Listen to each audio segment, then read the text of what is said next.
It is the Grimm's Complete Fairy Tales by the Brothers Grimm. I got this in high school. I read the shit out of it. Here's what surprised me about these when I read them. Most of these fairy tales you have probably heard of, and even heard versions. They are very different.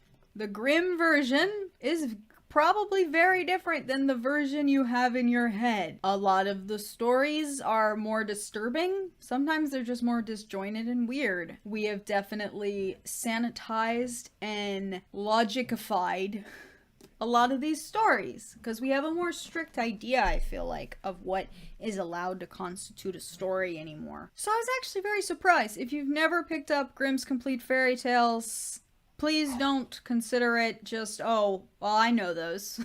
You know, they're in the cultural subconscious. Like, I know those already. It's really interesting to see where our understanding of a story culturally has differed from the way that somebody like Grimm wrote them down. Obviously, the Grimm fairy tales are not the first version or the definitive version by any means.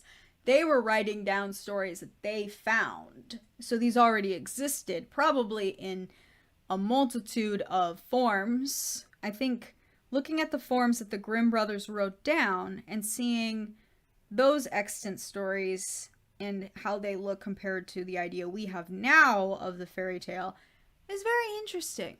It's something I really recommend for writers, especially if you're looking to fill your creative well. You know, check it out.